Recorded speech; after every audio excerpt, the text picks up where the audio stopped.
What's up, guys? I'm here with my main man, Yats Palat. So, How did we meet, Yats?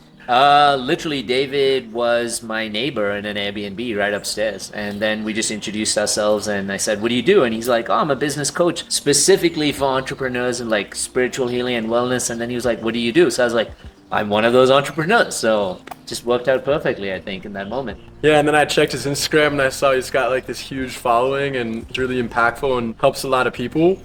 But like if you come with an open mind, I think when you meet someone new and they've got different skill sets, you just find ways to collaborate, to support each other, and to help each other to grow. And that's been something that has been really awesome about collaborating with you and supporting you on your growth in your business, and also receiving that support and that feedback from you, hearing more about the work that Yats does in shadow work and inner work. And I just wanted to ask you, how did you get into doing so much inner work and relationship mastery with predominantly women? Yeah, actually, before I answer that question, I wanted to go back on something you said. And I heard this video that you made once where only after we met, but you said, you can want to go and have this $1 million idea just by yourself, but you're not going to be supported, you're going to be burnt out, you're going to die down much sooner. Whereas when you have a team, you have collaboration, you have people to support you in your vision, things become so much easier. And I just want to say that's something I actually really enjoyed about working with you is you have a mindset about how can you get the different people to do this job instead of you needing to do everything. And you said something amazing to me, which was you should be the person to work on your business, not in your business. And that really resonated because not only is that a way for my business to grow, it makes me a better version of myself, showing up for my team, showing up for my clients, showing up for the entire space. So I think that's a huge piece of value I wanted to add just in terms of what I got in terms of what you were just sharing a second ago. Yeah, I appreciate that. And when Yats came to me, he already had team members in place, sales reps, accountants, and he had a lot of pieces that were already there. But many times it's often not what we have going on right now. It's actually what we need to get rid of and create is going to be the bridge to get us from where we are to where we want to go. So that open-mindedness of being able to innovate, the market is constantly changing. Marketing is evolving with artificial intelligence and new technology tools. There are different softwares that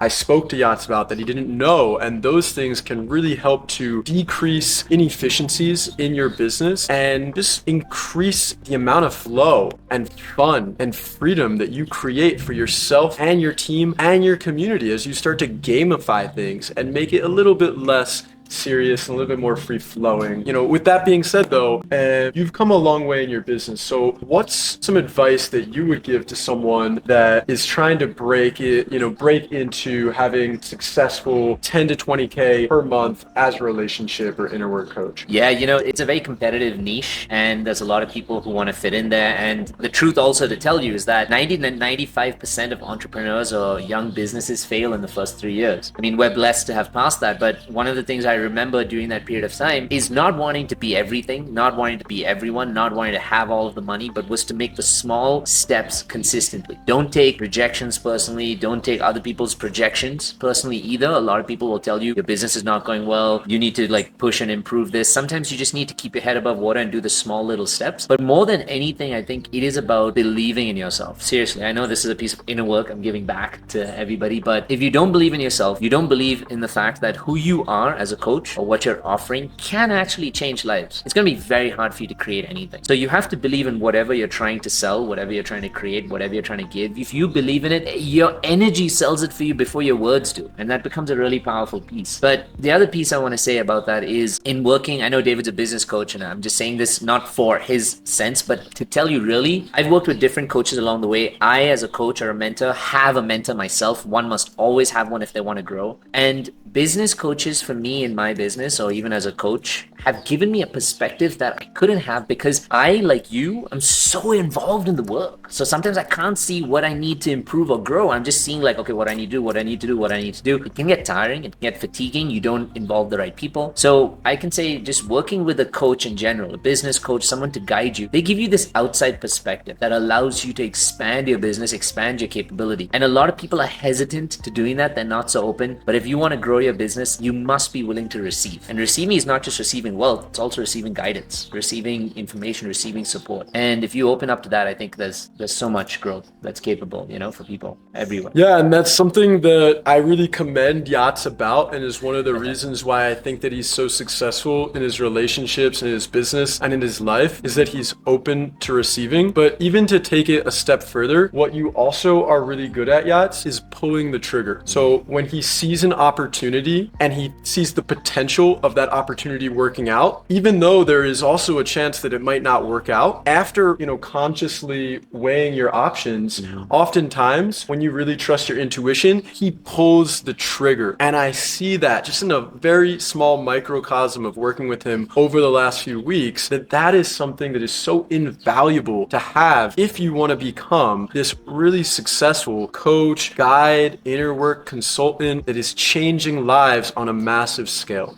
My final question to you today is, if you could go back to when you just got started, right? What is something that you would tell yourself or do differently along the journey? That's a tough question. I always try and tell myself that I wouldn't want to do anything differently because everything shaped out the way it did for me. And I learned so much from the setbacks or the redirection. But let's say if my son was doing it, or if I had a child was doing it, or a best friend who was trying to set up and get into this business, I would say it's so important for them to seek advice and counsel, so be able to receive what other people are saying to you, but more importantly, to really be committed, structured, and disciplined to their own success. And that's something we lack. David talked about why I step into making decisions quickly and fast, is because I believe that I need to step into the next level of my success. Is this going to give it to me? Is this not? One or the other answer is valid, then let it go. So if you're starting out with your business, don't take too long in trying to process and answer your things for yourself, because then you're just being indecisive and you're doubting yourself in that process. Make a decision and just trust that it will go the way that it's meant to you for you. So I would say trust in you, trust in the process, and stay committed and disciplined. Yeah. And what I took away from that is make powerful decisions. So if you watch this video and you got to meet Yats at The Inner Yats on Instagram or YouTube, if you want to follow and consume some of his content, the one thing that I recommend you to do today, now you don't have to, but if you decide to make a decision, to make a powerful commitment around your purpose, around your relationships, around your business and your brand and where you want to go, I guarantee you that you will start to manifest and realign your energy so you can have the life and the business of your dreams. Thanks for watching, and we'll see you in the next video. Peace.